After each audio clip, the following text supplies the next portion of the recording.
afternoon. I'm Dominique, and I'm coming here with a mid-afternoon Bible recap is what I called it. Bible study recap. So today, I just wanted to come and talk about I just want to share rather what I have learned or gleaned from my recent Bible study. And also we have discussed previously about the ways in which God can speak to us and the ways that he will kind of guide us and show us which way to go, and just recognizing God's voice and the ways that God can speak, or the things that he uses to get to us. And one of those ways was through the word. That's a given. When you read the Bible, sometimes you're just reading it just to get understanding, but oftentimes from my own personal experience within the past year or so, a lot of things have been revealed to me through reading. And so today I just wanted to share that. Basically, I've been reading, like I normally do, but I've gone through a few passages and I've been sitting on a few passages, and I have now, just last night at literally 1:30 a.m., I was like, oh, okay, this is what God is trying, this is what he was saying to me through all these passages that kind of connected. I finally had that light bulb moment, and so that's what I want to share with you today. So the scriptures that I have been sitting on, and I say sit because I've been coming back to it and reading it over and over. One of them is Romans 12, for the past, few days. Also Luke 21, and the Romans 12, just the first few verses. Luke 21, verse 34. Last night, however, I happened upon Matthew 25. And so, yes, I'm going to read to you from Matthew, because that's when I had my aha moment, and I kind of went down this rabbit hole of reading all the parables. And so I'll read to you what I read. And so essentially, I want you guys to go back and read this on your own at any point in time. The first thing that I read was, no one knows, this is Matthew 24:36. No one knows when that day or time will be. Not the angels in heaven, not even the Son. Only the Father knows. I'm going to skip down. It says, when the Son of Man comes, it will be like what happened during Noah's time. In those days before the flood, people were eating, drinking, marrying, and giving their children to be married until the day Noah entered the boat. They knew nothing about what was happening until the flood came and destroyed them.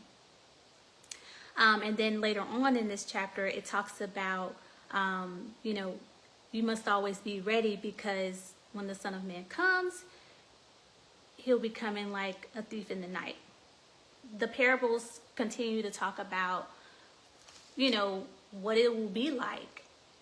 The contrast versus who's ready when Jesus comes back versus who won't be ready. And the parable that I sat on was the one that you might be familiar with. This is Matthew 25, verse 14. And it talks about the master who went away, but before he left, he gave 3 servants some money, some gold. Yes, 3 portions of gold. He gives the first servant, he gives like 10 bags of gold. The first servant, he gives 5 bags of gold. The second servant, he gives 3 bags of gold. The third servant, he gives 1 bag of gold. And then he leaves. And then when he comes back, of course, we get into what happened. So I'm going to read a little bit of that as well. Okay, because this is where we're at. Okay, so Matthew 25 from my youth Bible says, Matthew 25:14, the kingdom of heaven is like a man who was going to another place for a visit. Before he left, he called for his servants and told them to take care of his things while he was gone. He gave one servant 5 bags of gold, another servant 2 bags of gold, and a third servant 1 bag of gold, to each one as much as he could handle. Underline that. We're coming back. Then he left. The servant who got 5 bags went quickly to invest the money and earn 5 more bags. And it goes into all of that. So I'm going to wrap that part up.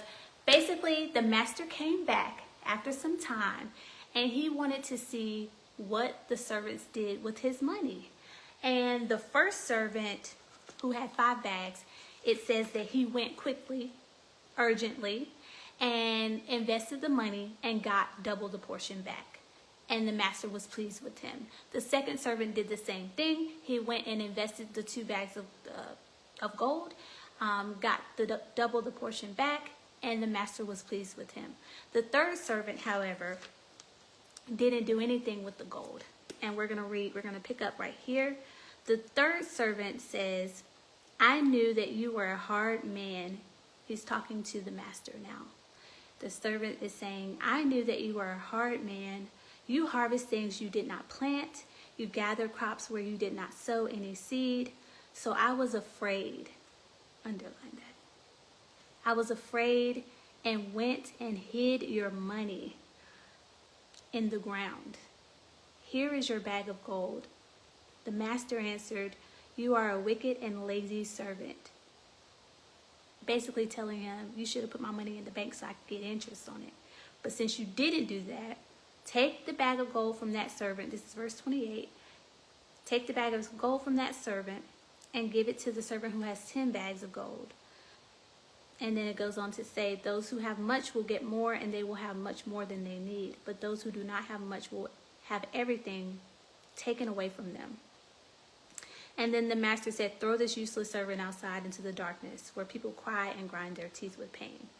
The start of this passage says, in my youth Bible, it says, the kingdom of heaven is like a man who was going to another place for a visit.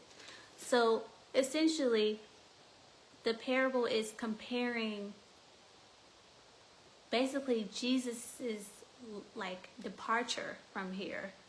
And when he comes back for us, the kingdom of heaven is going to be kind of like this. He left just as the master left. But before he left, he gave us something. He gave us all something. And he gave us as much as each one of us could handle. Here it says, to each one as much as he could handle. That's the part that clicked with me last night, and that's the part that I wanted to go through.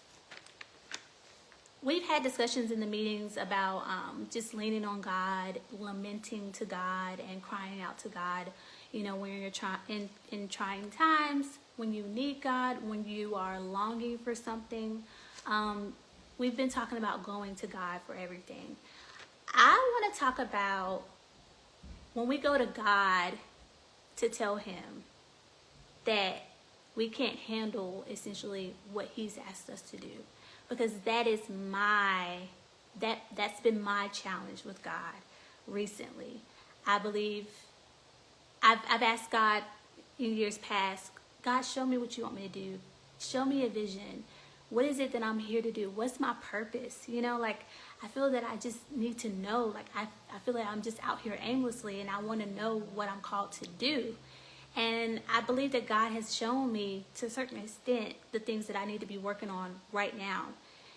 And those things are much more than I thought. I mean, that I think that I can handle. And the moments that I have been lamenting to God within the past couple of weeks has been kind of like, God, you want me to do all of this? This is the vision you gave me? I can't even get this little thing right. I could barely do this right. This little thing I keep getting tripped up on.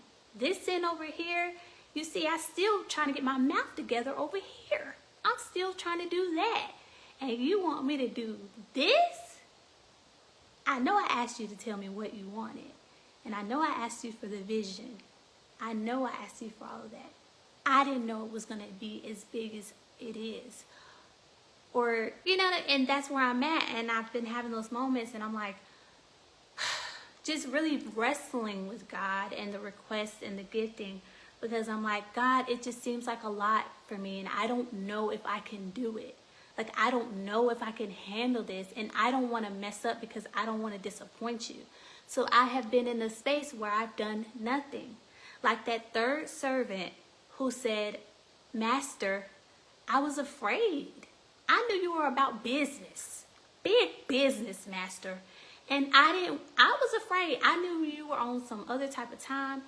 And I didn't want to, my interpretation is, what he's saying is, I didn't want to disappoint you. And I didn't want to mess up. So I went and hid your riches and your gold in the ground.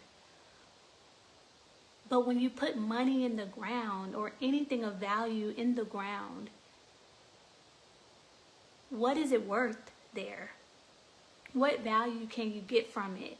And in this parable, God revealed to me what he's kind of been trying to tell me this whole time, that I've been snot-nosed crying to him. I gave you something, and you're trying to tell me that it's more than what you can handle. But I gave you what you can handle. I didn't give you any more than you can handle. And you think that because you're afraid, that's an excuse not to do what I told you to do.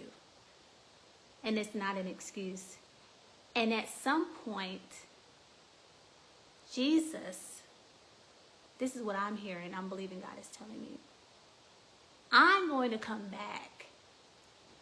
And I'm going to want to return on whatever it is that I gave you, that I put in your hand. No matter how big, no matter how small. I know you. I created you. I know what you can handle. I'm going to want to know what you did with it. Did you use it? Did you serve with your whole heart? Did you go out and, whatever God said? Did you steward well over it? And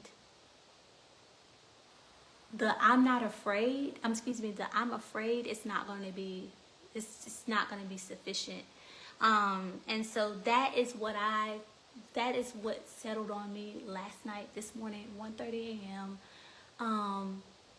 And it brought me, this verse and this reading brought me back to Romans 12, which I had been reading pretty much almost daily. After I read this, I said, okay, God, okay. So Romans 12, as you guys probably are familiar with, it says in verse 5, in the same way we are many, but in Christ we are all one body. Each part belongs to all the other parts. Verse 6, we all have different gifts, each of which came because of the grace God gave us. The person who has the gift of prophecy should use that gift in agreement with the faith. Anyone who has the gift of serving should serve. Anyone who has the gift of teaching should teach. Whoever has the gift of encouraging others should encourage.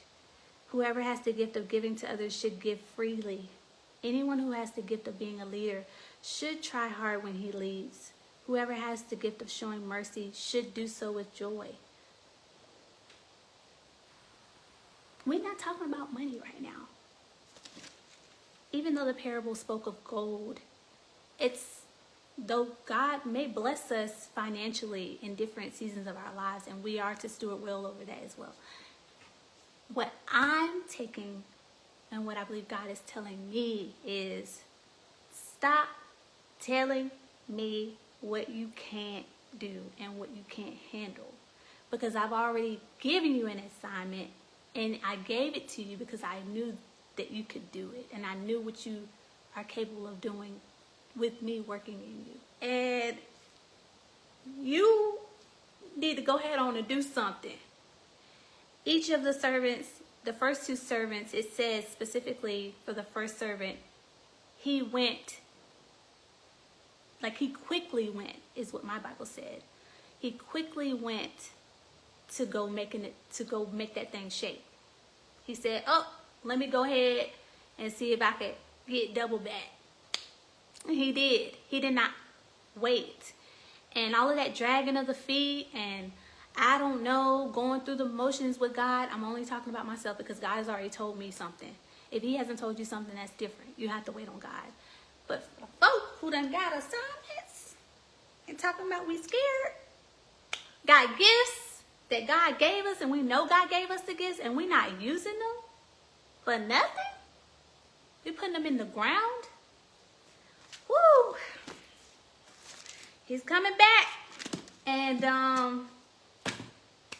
He's gonna want to know what we did, what he gave us. And this is not a what am I trying to say? This is not a preaching session. This is just more so, this is how I talk to myself.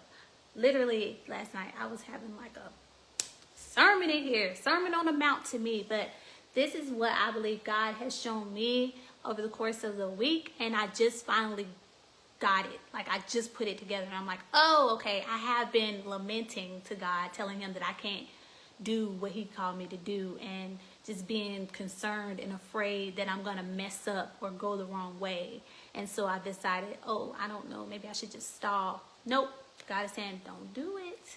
Jesus is coming. He's coming back, the Son of Man, like a thief in the night. But yeah, that's what I got. That's all I had today. I really enjoyed Matthew 25, 24, 25, all the parables. There are a lot of lessons to be learned there and things that we can apply to our lives. Additionally, Romans 12, come on, top tier. Luke 21 and 36, I believe, or 34, talks about same thing. I'm not trying to get left behind. So that means that I not only have to live a righteous life, but I also have to serve God in doing what he said and being obedient. So that's what I got, y'all. This is all for me, okay? Take it what you will. Go. I encourage you to continue to read your Bibles. Go in and read those scriptures if you would like. Yeah, that's what I got. Okay.